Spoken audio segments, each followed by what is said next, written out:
We're gonna talk about one of the best exercises to lift and tone the back of the leg and butt. Okay, so fold over on the floor and we're gonna start with the most basic position. I want you to come down, or you can watch me first, but then I want you to try it. Okay, so we're gonna come down to the floor. Knees are hips distance parallel and they're underneath the hips, and the elbows are down underneath the shoulders, hands are clasped. Lift your abs up and then slide that leg, front leg out, and then lift the leg up. Okay, now my leg is lifted in so that I can feel that contraction or that engagement, fire in the glutes of that front leg.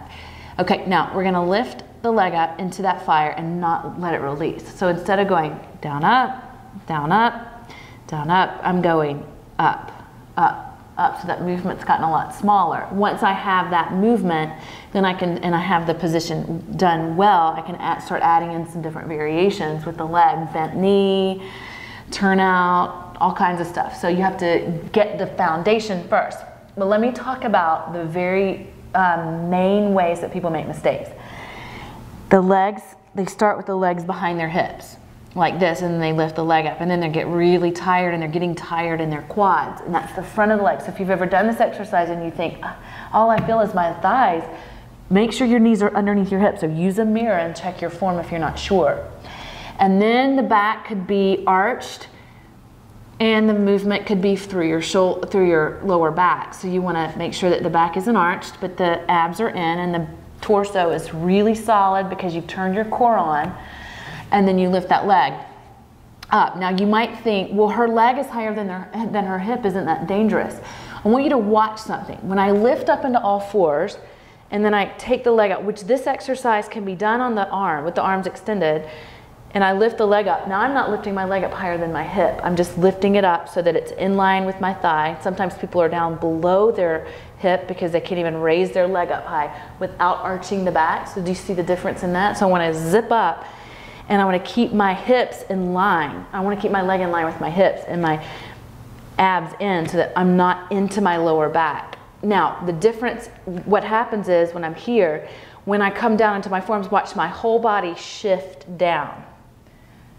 And I'm here, and I'm on my forearms. So now the whole body just shifted down so that it's that one line from shoulder to heel. And then I'm not, my leg really isn't higher than my hip. I mean, it's in one line. So I'm lifting back up and then back down with my elbows. So I'm here, I'm lifted, I'm holding that position, but I'm not lifting, my leg hasn't lifted up higher than my hip because I'm arching my back up here. And that's the real problem here when you see that, and that's a mistake. So you want to zip up. So just listen to your body. If you're feeling your lower back,